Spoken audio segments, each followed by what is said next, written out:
العظيم الذي ليس كمثله شيء.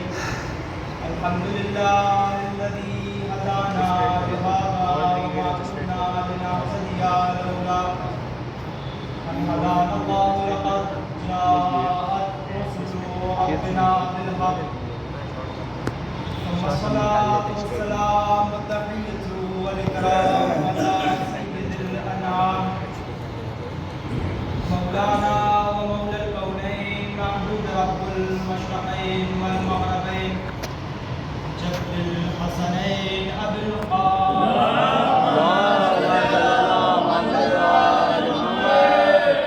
وآل بيته الطيبين الطاهرين المعصومين المظلومين المنتجبين المنتخبين المطهرين سيما بقية الله روحي وأرواحنا بتراب مقدمه الفداء. قال الله الحكيم في كتابه الكريم وقوله الصادقين وقوله الحق. بسم الله الرحمن الرحيم. قل لا أسألكم إليه أجرا إلا المودة في القربى. اللهم محمد وآل محمد.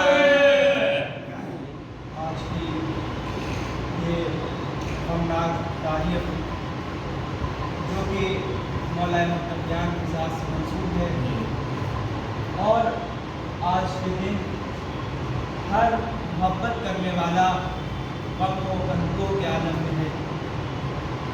اسی محبت کے حوالے سے خداوند کریم قرآن کریم میں گویا ہو رہا ہے کہ اے میرے نبی، آپ اپنی امت سے کہہ دیجئے. کیا کہہ دوں؟ کہ ہم ان سے اجر رسالت کچھ نہیں چاہتے.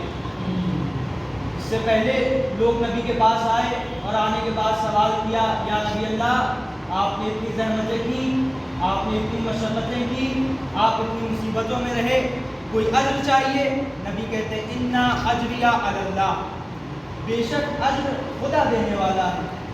مگر پھر آیت آئی، اے نبی آپ ان سے کہہ دیجئے کہ اجر چاہیے، مگر وہ اجر کا انداز بدلا ہوا ہے.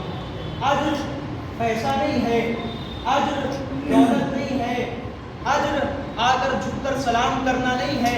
اجر بس ایک چیز، محبت، مودت، اہل بیت کی محبت کو اپنے دل میں رکھنا.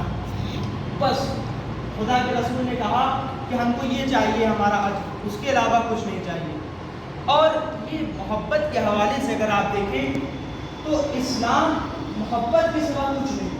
خود ہم اور آپ کے چھٹے امام جعفر حدیث ہے کہ حل الایمان الا الحب، کیا ایمان محبت کے علاوہ کچھ اور ہے؟ کیا اسلام محبت کے علاوہ کچھ اور ہے؟ یعنی امام بتانا چاہ رہے ہیں کہ محبت کے علاوہ اگر ہٹ کر تم اسلام کو دیکھو گے تو اسلام تمہیں کچھ سمجھ میں نہیں آئے گا. اسلام بس اور بس محبت ہے. خداوند کریم، آپ نے ہمیشہ سنا، بچپن سے ہم آپ سنتے آتے ہیں کہ خداوند کریم 70 ماؤں سے زیادہ اپنے بندوں سے محبت کرتا ہے. یہاں پہ ایک اور بات عرض کرتا ہوں، یہ جو ہمارے تصور ہے کہ خداوند کریم قبر میں عذاب ڈالتا ہے، کیسے تصور ہو سکتا ہے کہ جو خدا انسان سے اس قدر محبت کر رہا ہو وہ خداوند کریم اپنے انسان کے اوپر، اپنے بندے کے اوپر عذاب کر دے؟ ممکن ہی نہیں کہ کوئی خداوند کریم اپنے بندے کے اوپر اس طرح سے عذاب کر دے. بلکہ خدا کہہ رہا ہے کہ دیکھو یہ عذاب ہمارے طرف سے نہیں ہے. ہمارا قبر میں جا رہے ہیں، کتنے سالوں کے بعد خداوند کریم کی بارگاہ میں جا رہے ہیں، اس کا مہمان ہو رہے ہیں. ہر میزبان اپنے مہمان کی خاطر نوازی ضرور کرتا ہے. اتنے سالوں کے بعد ایک بندہ خداوند کریم کی بارگاہ میں جا رہے، خدا کا عذاب خدا کی طرف سے نہیں ہوتا، بلکہ خدا نے خود کہہ دیا ہے کہ دیکھو یہ کرو گے عذاب آئے گا، یہ کرو گے عذاب آئے گا. تو اس سے پتہ یہ چلتا ہے یہ عذاب انسانی ہوا کرتا ہے، خدائی نہیں ہوا کرتا. اللہم صلی علی محمد و آل محمد. خداوند کریم معاذ اللہ نعوذ باللہ عذاب کرتا ہے، قبر میں خداوند کریم عذاب نہیں کرتا. آپ الشرائع کا اگر مطالعہ کریں اس میں خداوند کریم کے بھیجے وہ نبی نے، اور شیخ صدوق علیہ الرحمٰن نے احادیث جو جمع کی ہے ایک ایک چیز کو بیان کیا کہ عذاب کا سبب کیا بنتی ہیں چیزیں، اور خداوند کریم چاہتا ہے کہ اپنے بندے کو کمال تک لے کے جائیں، اور یہ گناہ جتنے بھی گناہ ہیں وہ انسان کو کمال سے روکتے ہیں، انسان کو تنزلی کی طرف لے کے آتے ہیں، انسان کو پستی کی طرف لے کر آتے ہیں۔ تو یہ محبت خداوندی ہے۔ اور آگے آپ پڑھیں گے خدا کے بعد کس کی محبت؟ رسول کی محبت، دین کی محبت، قرآن کی محبت، نماز کی محبت، پڑوسیوں کی محبت، بھائی کی محبت، بہن کی محبت، ایک باپ کا بیٹی سے محبت کرنا۔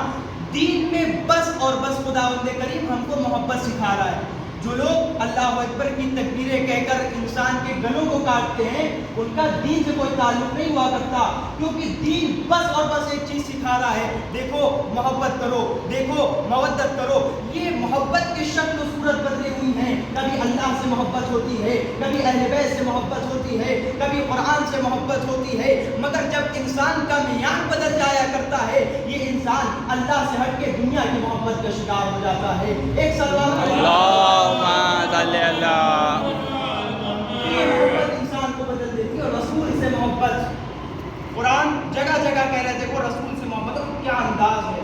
ہم کو ابو ذر کی سیرت سے دیکھنے کی ضرورت ہے، کس طرح سے رسول کے عاشق ہیں ابو ذر۔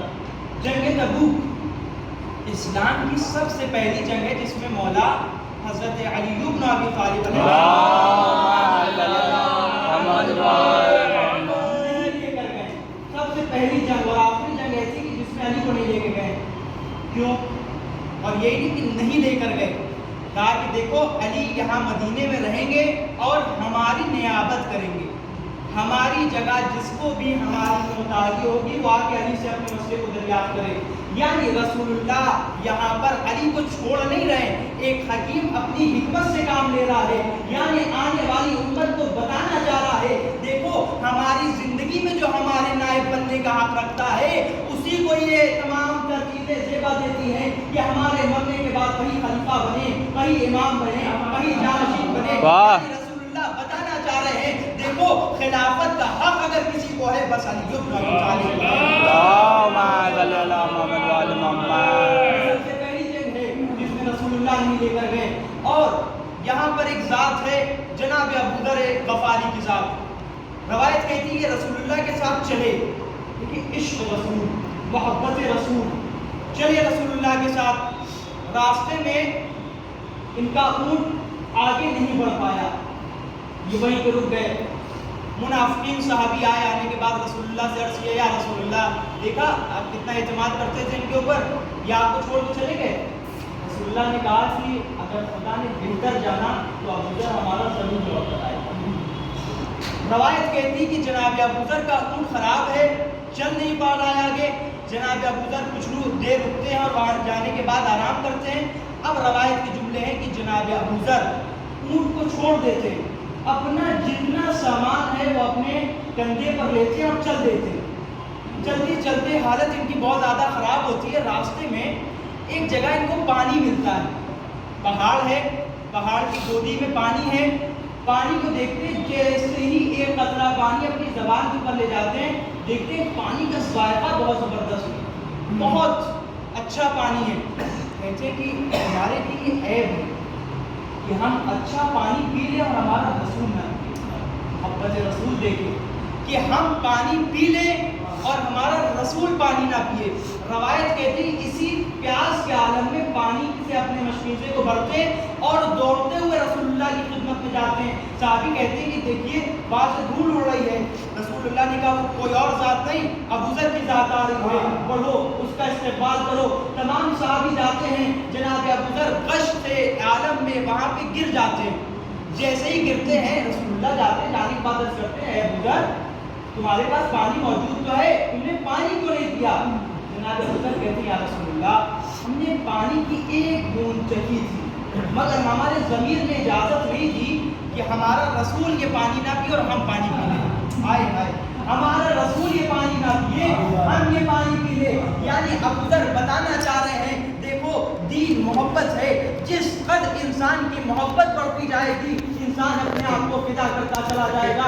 یہ اصحاب کو دیکھیں, بدر میں, احد میں, خندق میں, تمام تر جنگوں میں جو شہید ہو رہے ہیں, یہ کون سی چیز ان کو شہادت تک لے جا رہی ہے؟ بس اور بس ایک چیز, محبت. یہ محبت اہل بیت, یہ محبت رسول, یہ محبت خدا ہے جن کو یہاں تک لے کر آ رہی ہے. محبت بہت عظیم چیز ہے, اور جس کے حوالے سے خود خدا کہہ رہا ہے, دیکھیے رسول ان سے کہہ دیجئے کہ ہم کچھ نہیں چاہتے مگر یہ کہ مودت کریں. یہاں پہ آ کے ایک اور بات عرض کر دوں, محبت اور مودت میں فرق. محبت کسے کہتے ہیں؟ ایک انسان ہے, ایک انسان سے محبت کر رہا ہے, ایک انسان سے دوستی کر رہا ہے, مگر صرف لقلقۂ زبانی جب تک ہے اسے محبت کہتے ہیں. ہم تم کو بہت چاہتے ہیں, ہم تمہارے دوست ہیں, تم ہمارے رفیق ہو, یہ یہاں پہ محبت ہے. مگر جب عمل کے ذریعے ہم اس کو بتائیں کہ ہم تم سے محبت کرتے ہیں, ہم اپنی قربانی دیں, ہم اپنا پیسہ خرچ کریں, ہم تمام تر چیزیں کریں اس لیے کہ ہمارے دوست کو, ہمارے محبوب کو پتہ چل جائے کہ یہ انسان ہم سے محبت کرتا ہے, یہ جب منزل بڑھتی ہے اس کو کہا جاتا ہے مودت. تو خداوند کریم کیا کہہ رہا ہے؟ مودت کرو. اور کیا انداز ہے مودت کا, آپ نے بارہا سنا ہے کہ بچپن سے ہم نے سنا ہے کہ سلمان منا اہل البیت, سلمان ہم اہل بیت میں. ایسے نہیں پا گئی یہ لقب, بس محبت ہے جو ان کو یہ لقب دلا رہی ہے, بس محبت ہے. جناب ابوذر کے پاس ایک دن ایک صحابی آیا اور آنے کے بعد عرض کیا, رسول اللہ نے جو جناب سلمان کو یہ لقب دیا ہے سلمان منا اہل البیت, تمہیں پتہ ہے یہ اہل بیت جو ہیں تم کو نہیں چاہتے اتنا جتنا سلمان کو چاہتے ہیں, اور تم اتنی محبت نہیں کرتے اہل بیت سے جتنا سلمان کرتے ہیں. ایک دن ہوا, 2 دن ہوا, 3 دن ہوا, یہ ہٹا رہے ہیں کہ چلو چھوڑو, لیکن 2 دن 3 دن جب لگاتار سوال ہوا ہے جناب سلمان, جناب ابوذر سے, جناب ابوذر آتے ہیں علی کے پاس, آنے کے بعد کہتے ہیں مولا ہم سوال نہیں کر رہے ہیں. وہ ہم سے کہتے ہیں کہ ہم آپ کو اتنی محبت نہیں کرتے جتنا سلمان کرتے ہیں, ہماری جانیں قربان ہو امیر المومنین کی ذات ہے. کیا کہتے ہیں امیر المومنین؟ کہتے ہیں اس کا جواب ہم تم کو ابھی نہیں دیں گے, کل فجر کے بعد آنا. اور آپ ہوتے شاید فجر میں نہ جاتے, لیکن امیر المومنین کے خاص صحابی ہیں, فجر میں پہنچے امیر المومنین کے پاس, مولا جواب, کہا کہ ٹھہرو صبر کرو. وقت بڑھتا گیا, اب جہاں پر تمام لوگ جدا ہو گئے, 2 لوگ ہیں امیر المومنین کے ساتھ, ایک سلمان اور ایک جناب ابوذر. امیر المومنین کہتے ہیں تمہیں پتہ کرنا ہے کہ محبت سلمان زیادہ افضل یا محبت ابوذر؟ ایک کام کرو. کیا کام کریں؟ کہ مسجد سے لے کر یہاں تک دیکھ کے آؤ کہ قدم کے نشان کتنے ہیں. مولا ہم آپ سے جواب طلب کرنے کے لیے آئے ہیں, مولا ہم آپ سے محبت طلب کرنے کے لیے آئے کہ ہم زیادہ محبت کرتے ہیں سلمان. کہا کہ جاؤ دیکھ کے آؤ کہ قدم کے نشان کتنے ہیں. جناب ابوذر جاتے ہیں اور جانے کے بعد دیکھتے ہیں تو کیا دیکھتے ہیں کہ فقط اور فقط 4 نشان. آتے ہیں اور آنے کے بعد عرض کرتے ہیں مولا عجیب چیز دیکھ کے آ رہا ہوں, 4 نشان کیوں؟ کہا کہ تم نے ابھی بھی اپنے سوال کا جواب دریافت نہیں کیا. امیر المومنین کیا معاملہ ہے؟ کہا تمہاری محبت میں اور سلمان کی محبت میں فرق یہی ہے, تم ہمارے قدم کے اوپر قدم نہیں رکھتے, جناب سلمان ہمارے قدموں کے اوپر قدم رکھتا ہے. یعنی سلمان کی محبت اس قدر افضل ہے کہ جہاں امیر المومنین ہیں وہیں پہ اپنے آپ کو رکھتے ہیں. یعنی جو امیر المومنین کہہ رہے ہیں اس کے مطابق عمل کر رہے ہیں, اور دنیا والوں کو بتا رہے ہیں دیکھو اگر تم یہ محبت کا دم بھرتے ہو کہ ہم علی والے ہیں, ہم حسن والے ہیں, ہم حسین والے ہیں, تو کمال یہ نہیں ہے کہ تم زبان سے کہتے رہو, کمال اس وقت ہوا کرتا ہے جب تمہارے عمل سے یہ چیز ظاہر ہو جائے. جب عمل سے یہ چیز ظاہر ہو جاتی ہے, اہل بیت خود کہتے ہیں سلمان و منا اہل البیت. ایک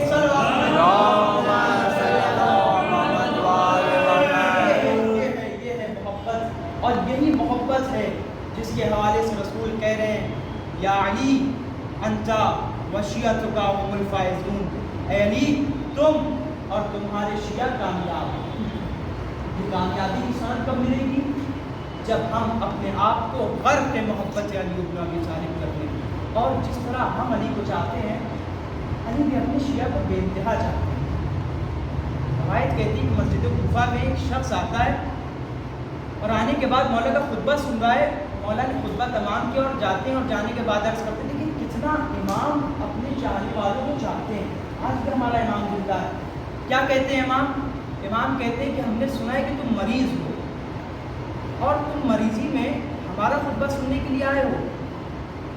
مجھ علی کے لیے بہت زیادہ تکلیف دہ ہے یہ بات کہ مریضی کے عالم میں کوئی علی کے پاس آئے، تم آرام کرنے کیوں نہیں چلے گئے؟ وہ کہتے ہیں مولا ہمارا ضمیر اس چیز کی اجازت نہیں دیتا کہ مولا وہاں پہ خطبہ دے اور میں اپنے گھر میں رہوں۔ ہماری جانیں قربان ہوں ایسے اصحاب کے اوپر جو ایسے اصحاب مولا کو ملے ہیں۔ کچھ خاص صحابہ ایسے ہیں مولا کے جن کے لیے مولا نے گریہ کیا ہے، اے عمار کاش تم ہوتے اور علی کی مظلومیت کو دیکھتے، اے یاسر تم ہوتے اور علی کی مظلومیت کو دیکھتے، یہ تو مولا یاد کرتے ہیں عزاداروں۔ اور روایت کہتی ہے کہ تاریخ کا کوئی انسان علی بن ابی طالب سے زیادہ مظلوم نہیں۔ مظلومیت سنیں گے علی بن ابی طالب کی، آج روز ضربت ہے نا، روایت کہتی ہے کہ سب سے زیادہ مظلوم علی بن ابی طالب تو تب تھے کہ جب علی بن ابی طالب کے سامنے جناب زہرا کو تماچا لگ رہا تھا۔ روایت عجیب جملہ کہتی ہے عزاداروں، روایت کہتی ہے کہ جب امام علی گھر میں آتے ہیں زہرا سوال کرتی ہیں علی ہم نے سنا ہے کہ لوگ تم کو سلام نہیں کرتے۔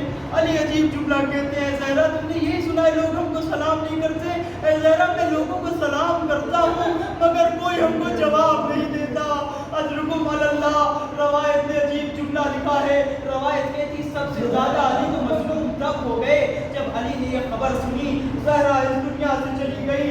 اتنا صابر امام جس کی زیارت میں آتا ہے ازبر الصابرین، وہ امام کو جب یہ خبر موصول ہوئی کہ زہرا اس دنیا سے چلی گئی، علی منہ کے بل وہاں پر گر پڑے اور آواز زہرا تمہارے بعد ہمارا مونس کون ہوگا؟ اے زہرا تمہارے بعد ہم اپنا غم کس کو سنائیں گے؟ اجرکم علی اللہ۔ آج کی صبح بہت قیامت کی صبح تھی، آج رات امام کلثوم کے گھر تھے اور کلثوم کے گھر ایک مرتبہ جناب کلثوم آتی ہے، بابا جان آپ بہت پریشان لگتے ہیں، بابا جان یہ پریشانی کا سبب کیا ہے؟ کلثوم تم کو پتا ہے اب علی کی مرگ کے ایام نزدیک آ گئے ہیں، اب علی کو اجل کو لبیک کہنے کے ایام نزدیک آ گئے ہیں۔ جناب کلثوم سے ودا ہوتے ہیں، صبح کی اذان دینے کے لیے میرا مولا اپنے گھر سے نکلتا ہے۔ روایت کی جملے ہے مرغابیوں نے امام کی ابا کے دامن کو پکڑا، عجب نہیں زبانی میں کہنا چاہتی ہوں مولا گھر سے نہ جائیے، حسنین یتیم ہو جائیں گے، مولا گھر سے نہ جائیے، عباس کو بھی کم سن ہے نا، مولا ابھی گھر سے نہ جائیے، زینب و کلثوم یتیم ہو جائیں گی۔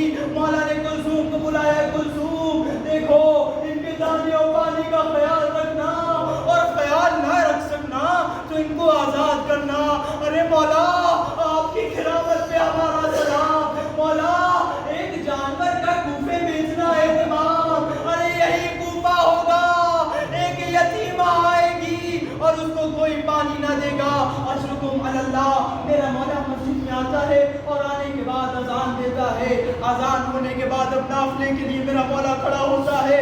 اب ایک مرتبہ سجدے میں میرے مولا نے سر رکھا، ارے سجدے میں سر رکھنا تھا، ابن ملجم نے وار کیا، امام نے آواز دی فزتو برب الکعبہ، رب کعبہ کی قسم علی کامیاب ہو گیا۔ حسنین کریمین آئے، بابا ابھی تو آپ سالم آئے تھے نا، بابا ابھی تو آپ کو کلثوم نے ودا کیا تھا نا، بابا آپ کا یہ عالم کس نے کر دیا؟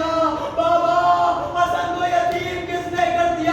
ایک جملہ کہتی ہے، اب روایت کہتی ہے حسن نے مولا کو اٹھایا اور اٹھانے کے بعد لے جانا چاہتے ہیں، تمام صحابہ کا مجمع ہے، لبیک یا علی کی نعرے بلند ہو رہے ہیں۔ یہ 40 ہجری کا کوفہ ہے، امام کے سانے والے، امام کے اوپر جانے نثار کرنے والے موجود ہیں۔ روایت کہتی ہے کہ تمام کے تمام صحابہ علی کے پیچھے جاتے ہیں اور جانے کے بعد ایک مرتبہ جب گھر کے نزدیک پہنچتے ہیں مولا عجیب جملہ کہتے ہیں، حسن تمام صحابیوں سے کہہ دو کہ اپنے اپنے گھر چلے جائیں، بابا یہ آپ کے چاہنے والے ہیں، کیوں آپ گھر بھیجنا چاہتے ہیں؟ مولا نے کہا جب میں گھر جاؤں گا نا میری بیٹیاں گریہ کریں گی، زینب و کلثوم روئیں گی، میں نہیں چاہتا کہ ہماری بیٹیوں کی آواز نامحرموں کے کانوں میں جائے، آئے میرا سلام ہو۔ مولا 40 ہجری کے کوفے میں زینب و کلثوم کا اجلاء امام، ارے 61 ہجری کا کوفہ ہوگا، یہی زینب و کلثوم ہوں گی، ارے کوفہ کا دربار سجایا